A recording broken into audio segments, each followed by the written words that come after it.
Sounds good. Good afternoon. I'm Christy Hall, the Secretary of Transportation for the South Carolina DOT, and we're here this afternoon to give the motoring public an update on what's happening with the I-526 bridge. I'd like to ask our Deputy Secretary for Engineering, our head engineer for the DOT, to step forward, Mr. Leland Colvin, to give you some technical updates. Leland. Thank you, Madam Secretary. First off, give you a little history of the bridge. This bridge is was completed in 1989 via design build construction. It carries about 35,000 vehicles a day. It's the only segmental box bridge we have in South Carolina, and what a segmental box bridge is a bunch of concrete segment blocks that are held together by cables, and I'll show you some examples here shortly of what that looks like on the inside.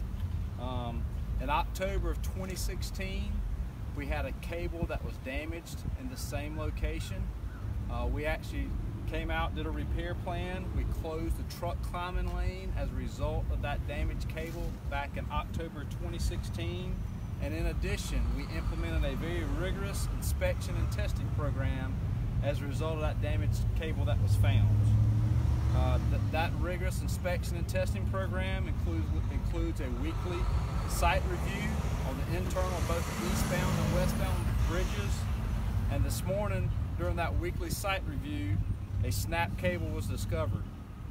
As a result of that snap cable, we made a decision to close the bridge to traffic until a more complete evaluation can be conducted. We expect that evaluation to take about 48 hours, and until that time, we'll have the bridge closed and more to follow once that inspection is completed.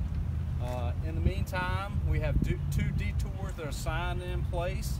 Our first detour is 17 North, the SC41, the Clements Ferry Road, back to 526.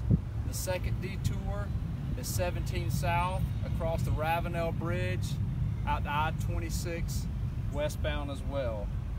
We are working in partners with our local law enforcement, Mount Pleasant PD, City of Charleston PD. Also, beginning this week, we work with the State Ports Authority. They're going to adjust the gate terminal times at the Wando terminal here next to us to not coincide with rush hour. And with this, I'll kind of walk through where we had the ruptured cable. So here's a picture, a close-up picture of the cable that was actually ruptured. You can see the numerous strands and just kind of what that rupture looks like.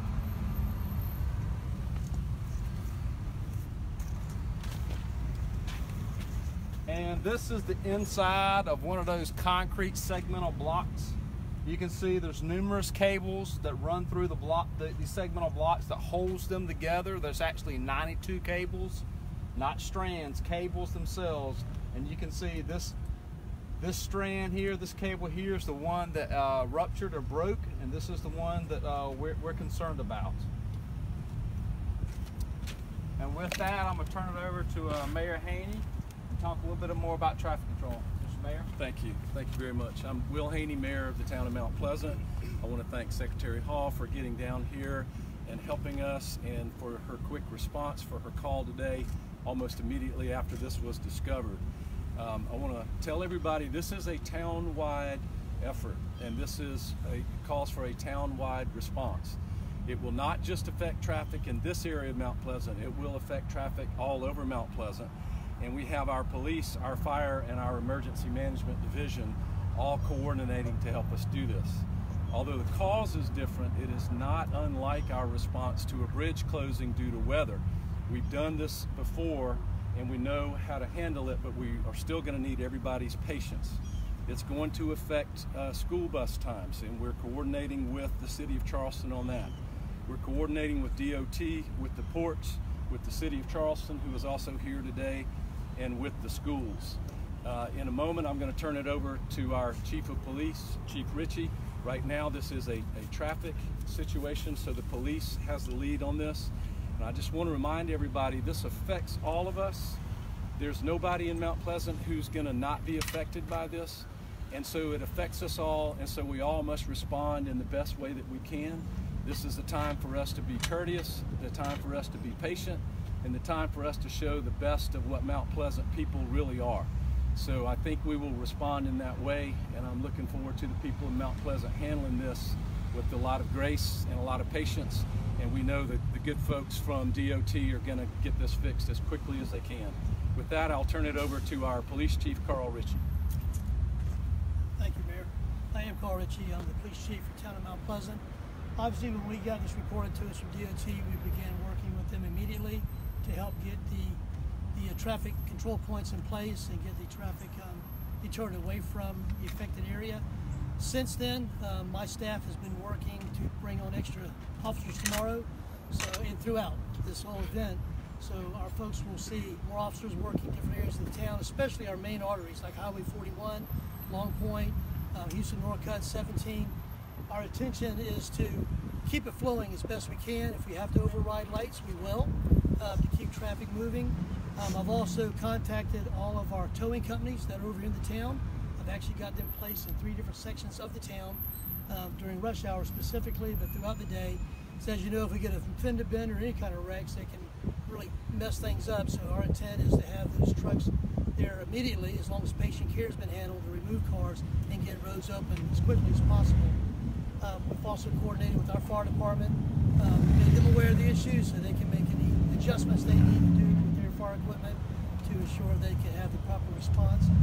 As the mayor said, been working closely with Charleston City Police Department and their chief, because we know the traffic won't be able to go across 526. We'll have to go across the bridge as they leave here into Charleston City. So we're working very closely with those partners to ensure as smooth as can be. Again, just reiterate the mayor said, be patient, know we're out there, and we're going to do everything we can to keep traffic flowing. I appreciate it.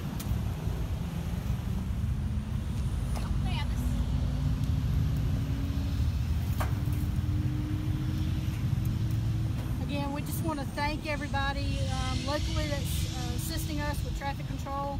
As the mayor and the chief indicated, obviously this is impacting a lot of people in and around the area. We estimate about 35,000 people a day travel over that particular bridge that's being detoured and interrupted right now.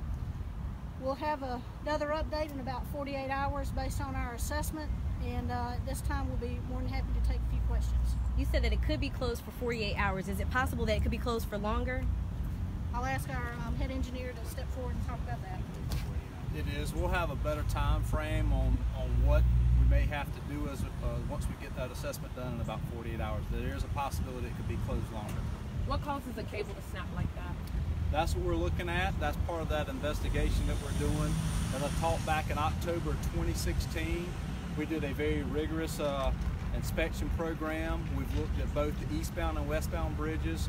We are getting some water intrusion and seeing some deterioration of the cables, but at this point in time, we don't know what caused this rupture.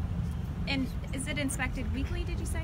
Yes, so our normal bridge program, we inspect every bridge in the state at least once every 2 years. But based on the damaged cable we found in October 2016, we actually go out and we do a site assessment every week inside of both the eastbound and westbound bridges. At any point, do you suspect that the eastbound lanes will be closed? There's no indication at this point in time have any plans to close the eastbound bridges. So when was the last time that this bridge was inspected? Would it have been last Monday, or? We actually found it this morning. We actually found this rupture tendon this morning, but the full 2-year complete inspection for both the eastbound and westbound was actually completed last month. There was no indication of any type of rupture at this cable last month, but we had that weekly site inspection was done this morning, and it was found this morning. So you all were here inspecting it last week as well? We were. We do weekly site reviews of both bridges, and that was part of that weekly site review that we found this morning, this ruptured tendon. How much manpower will it take to repair this? I don't have that information in front of me. We did do a similar repair back in October of 2016. Certainly, we'll have to see what the assessment tells us over the next 48 hours of what we'll need to do to get the bridge open to traffic. But I can assure you that the DOT folks, all of our national experts, are working around the clock to complete the assessment. As soon as we have that information, we anticipate it takes about 48 hours. We'll get that information back out to you. Thank you all very much. Appreciate you being here.